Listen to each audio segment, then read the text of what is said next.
Guys నిన్నైతే మనం big boss చూసినాక వరస్ట్ ప్లేయర్ అని ఇవ్వాలని రియల్ అంట. అరే ఎమ్మని అనుకోండి బై, గౌతమ్ ఫ్యాన్స్ గౌతమ్ ఎవరైనా ఉండండి, రియల్ చెప్తా వరస్ట్ ప్లేయర్ రా బై.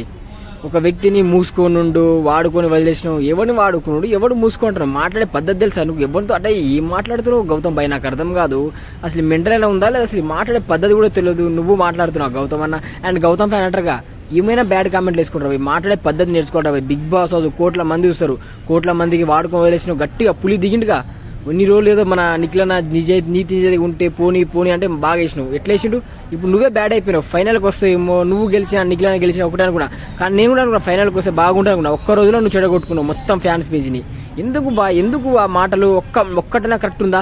యస్మి అంటావు, కిరాక్ సీత అంటావు, పేరున అంటావు, నీకే క్లారిటీ లేదు. ఫ్లిప్ అవ్వడం నిమిషం పని కాదు. ఒకటి చెప్తా, డబ్బులు పోతే సంపాదిస్తాం కానీ మాట పోతే సంపాదించలేం. గౌతమ్ అన్న జాగ్రత్త, వరస్ట్ ప్లేయర్ అయినావు. నాకైతే రియల్గా ఇవ్వడాన్ని ఏమని అనుకుంటారు బై, చాలా చాలా తప్పు. అండ్ వరస్ట్ ప్లేయర్ అంటే గౌతమే.